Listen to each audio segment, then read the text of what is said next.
Hey everyone, this is viper4724, and I'm here to take a look at a decently unique Kiora deck. I mean, it's really built to use each of her abilities if needed, just to show how well-rounded she is, and also it incorporates a lot of the new cards just to show how great they could be. Um, to start off with Sphinx Tutelage, it's almost a key card in any blue deck. It's by far the best uncommon. Imprison and Moon. This specific card actually works perfect in this deck, just because of the zero or the one toughness, and you'll see why here in a second. Now, starting with the new cards, Imperial Voyager is absolutely ridiculous. I think it's definitely the best uncommon in the new set, and it sets everything up with energize. I've had the board completely energized multiple times because of this card. I like it. It's a lot of fun to play with, and it works great, especially in this one because he costs 16, which is her second ability. You put a 16 cost creature on the board pretty much for free. Aether Hub, awesome. I really like this card. You just pretty much gain 3 to 6 mana every turn. Attune with Aether. Uh, it costs 1 or 2 more than the normal green cards, but it also energizes 2. Still converts your gems for you. Deadlock Trap. Almost everybody should have this card. Uh, you just disable everything with it. It's almost a guaranteed disable card, and you never have to worry about the first creature on the board. But when you're playing, you really have to think about that. Obviously, you want their biggest, baddest creature first. So when you're using Imprisoned by the Moon, you want to make sure that that's going in second, or if you're using it multiple times, you probably want that first so it can't boost their mana growth. Saheeli's Artistry, love this card. It's great for the new set, works well with the Imperial. Boost him, boost everything. Insidious Will. Finally got this card. One of my most excited cards of the set. I suggested a long time ago incorporating instants into this game. So the card could actually be played from your hand on the other player's turn. This is the closest thing you're going to get right now in the game. So you can counter the other player's cards that they're playing. Days Undoing. This has been talked about a lot in my coalition. I really like this card. It gives 5 brand new cards 3 mana. You got to think about that when you're putting it in. And I try to get either supports or spells that cost 3, so they'll auto play once you trigger this card. Now, Thopter Pi Network, it deals 1 damage to everything on the opposing team, each creature and the player. This works absolutely perfect with Imprison and Moon. And it just wears down the other team continuously. So, let's see how she works.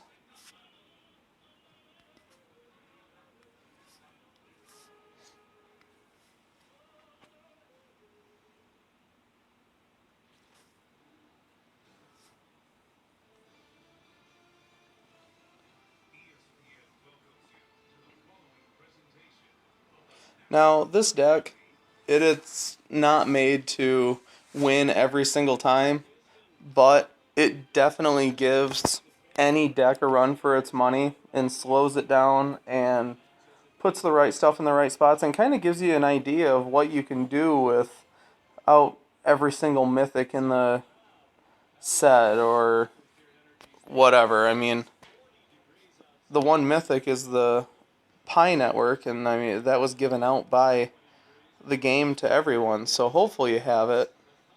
If you don't, it's still not that big of a deal, I don't think. But everything else is pretty much rare and uncommon in here.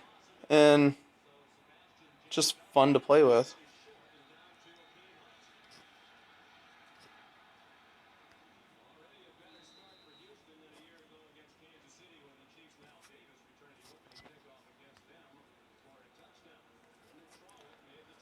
Now, I don't want to lose my days undoing. Usually, I try my hardest towards the beginning of the match to play it immediately, just to get a full hand of loaded cards to play as needed. Um, Now, with this one, obviously I got tutelage and as fast as possible. I'm going to imprison and moon, and then move on to the day's undoing.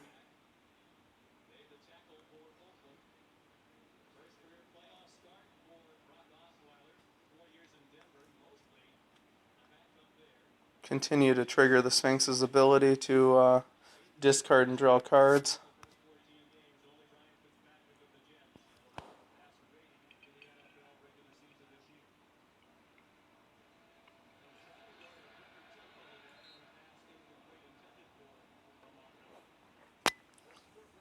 Now I have to decide if I want to play Insidious Will before I trigger the day's undoing.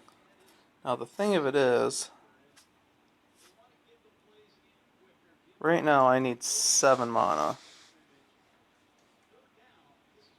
And I only see 6 on the board.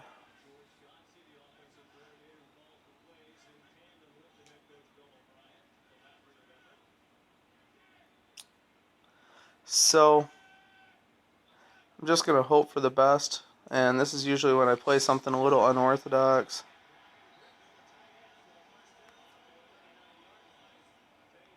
I didn't get it. But that's the game. No big deal. We'll get it next time. It's going to stop him right here.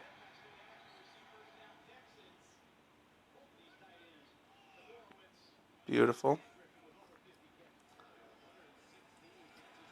Now, I could stop and try to play these out, but I'd rather have a full hand of loaded cards like I said before, so I'm going to play my Day's Undoing, and actually, no I'm not, because I have a couple great moves ahead here. So I'm going to try to get him out of the board before I play Day's Undoing. And that was a 15 mana drop right there, which is pretty decent.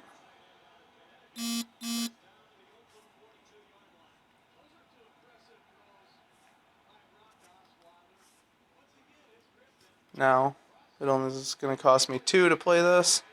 So, get a creature out on the board, play Day's Undoing.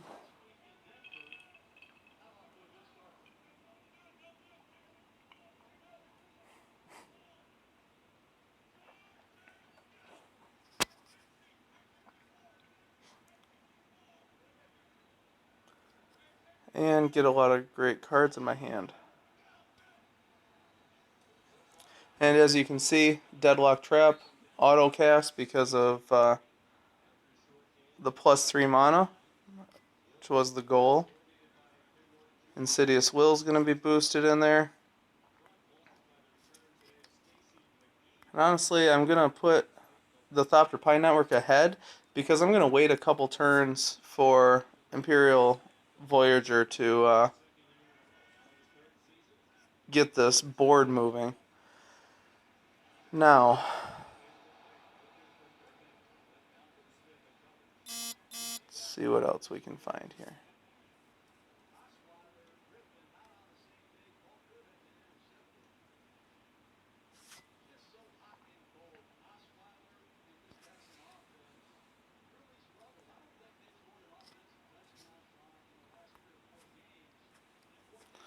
Get some more mana on the board.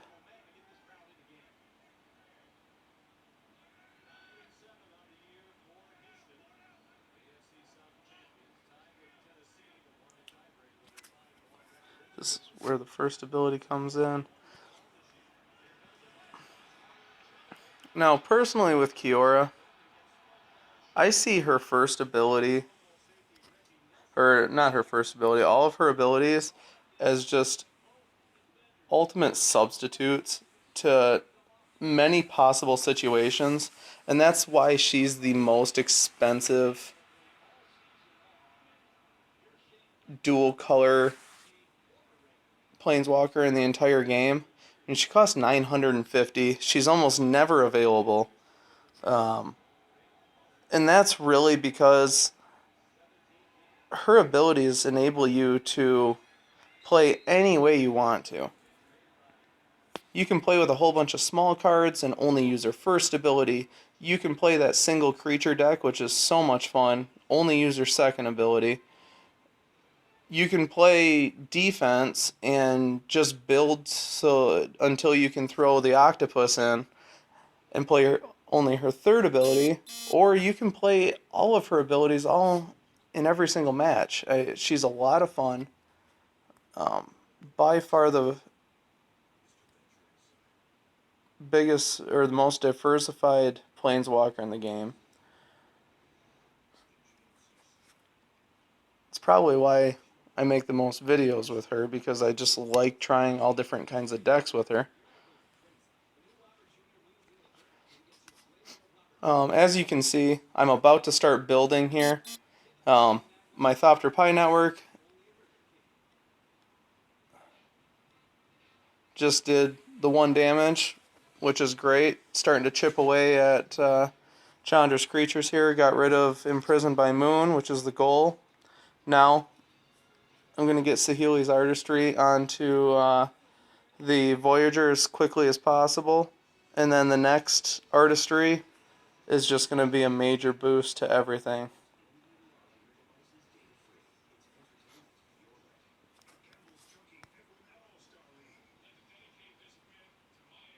So this just maximizes everything.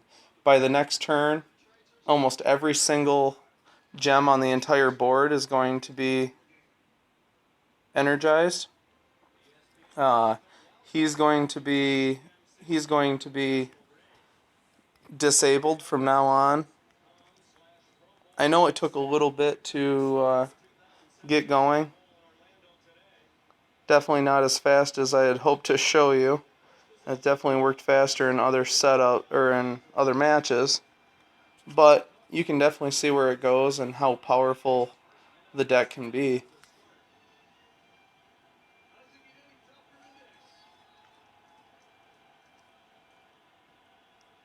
So, as you can see, it's an absolutely glowing board.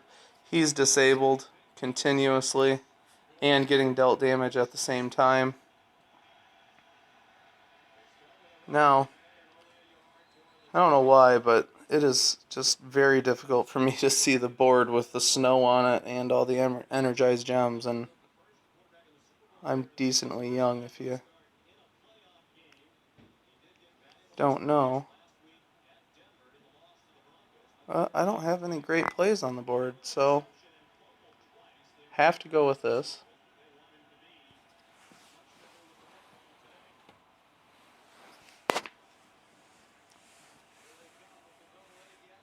You can see the power of the Pi network.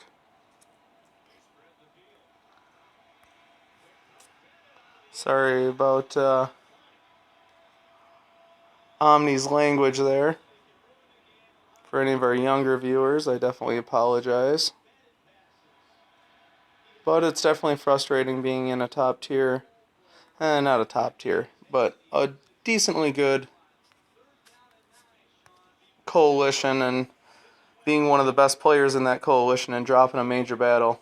Now, as you can see, he boosted to 45, whatever it was, 45, 46 in one little drop. I had another Saheeli right behind that coming next turn. Just an amazing boost. I hope you enjoyed the viewing. I mean, obviously, Kiora does take damage there, but overall, she stops a lot, slows down everything on the other team, and is able to boost quickly. I hope you enjoyed the deck, and hopefully those are decent cards that you're able to use in your own decks. My name is viper4724.